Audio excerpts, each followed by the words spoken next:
Okay, so today we will be trying to answer the question, out of the three household materials of a stainless steel spoon, a curling iron, and a steel nail, which one will be affected the most by the introduction of an electromagnet to the material?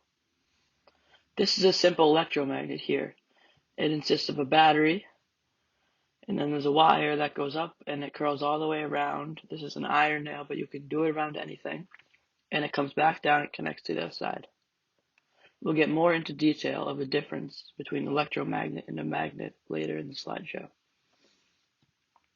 The hypothesis that I had come up with in the beginning was that both the nickel-based materials and the iron-based materials will react the same. I thought this because the nickel and iron are both have metallic bonds.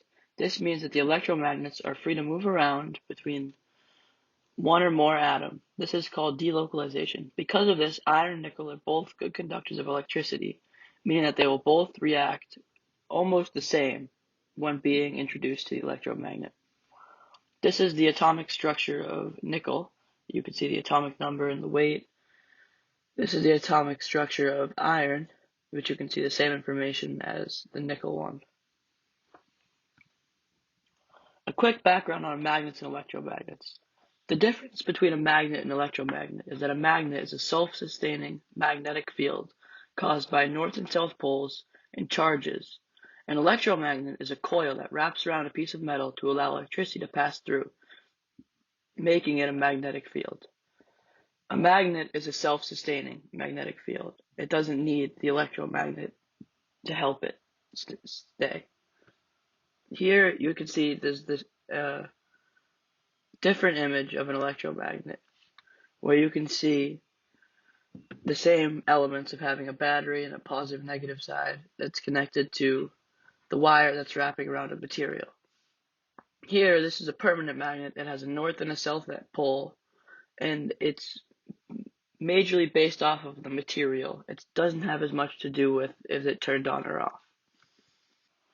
The materials that will be needed throughout this project is a AA battery.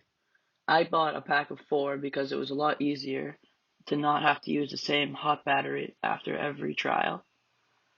Copper wire, you'll need it, maybe not this much, but you'll need enough to wrap around the spoon or nail or whatever you're wrapping it around as many times as you need. A stainless steel spoon, as shown down here. You'll need a steel nail and a set of curling irons. And you'll also need a magnometer so that you can check the magneticism of the actual material while you're doing the project. The spoon, the nail, and the curling iron can be substituted with different things based off what you have at your house. While making this procedure, you will need to measure the magnetism of the material, then put the information down on a table. You'll need to get a piece of copper wire and wrap the copper wire around the iron or spoon very tightly 5 or 6 times. Connect the wire to the battery with points touching on both sides. You will want to measure to see if the magnetism changes after 10 seconds using the maximum number while the electromagnet is on. So you'll make the electromagnet on and then hold the magnometer up to it, and the maximum number that is shown after 10 seconds will be what your number is. And then you'll put down the magnetism down for the middle of the project. Then you'll wait 2 minutes to check the spoon for the after result, and then you'll put that down in the chart as well. And then you will get your other material and then restart the same process, and then get your third material and restart the process again.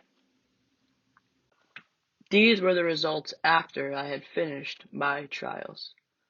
Before the first one on the curling iron, which I'm going to focus on the most because it had the greatest numbers of changing. Before the first one, it was somewhere between 1 and maybe 2, and then it had gone up to about somewhere in the 20s. And then it had gone back down after the first trial to somewhere along the 1 or 2 line. And then before the second trial, it read the same number as before. And then this is the greatest change that we've had. it went all the way up to around 145. And then after I'd let it sit, it went down very, very low to like somewhere below 1/2.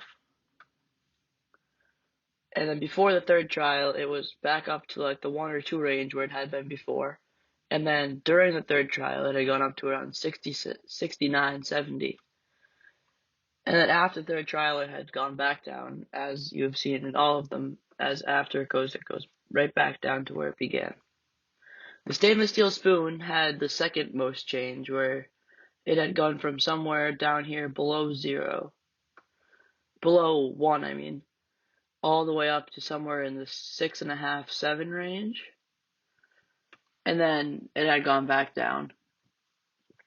The steel nail, we had showed the lowest change, where it started somewhere, this is somewhere below 1, and it had jumped up to somewhere in the 2s. And then the highest number that we had gotten out of it was around a 5.5.